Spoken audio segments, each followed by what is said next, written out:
Good morning, everyone. Today we are going to have a case study of earthquake, and in the following parts of our presentation, we are going to provide a detailed analysis of earthquake. We are also going to suggest some possible solutions to mitigate the casualties and losses, such as development of seismic-proof buildings and educating the public about earthquakes.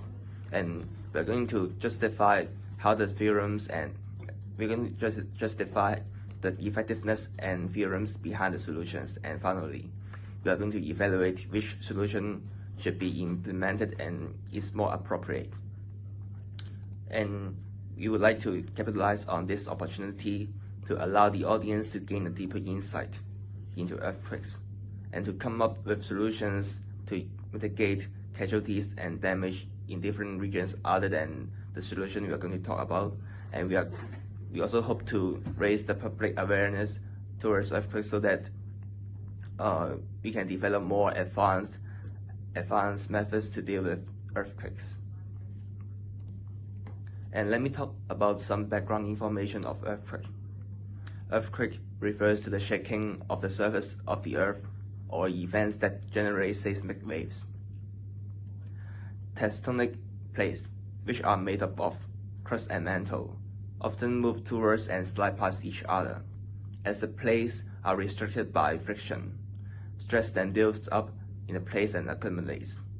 When the stress exceeds the friction, energy is released and seismic waves are generated, which causes the ground shaking, and this phenomenon is known as earthquake. Let me talk about some effects and earthquake, which can be divided into direct effects and indirect effects respectively.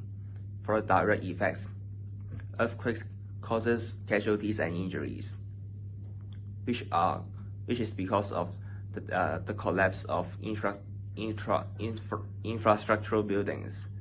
Earthquake also damages buildings such as dams, etc. As for indirect effects, earthquakes can trigger other disasters such as tsunamis and floodings.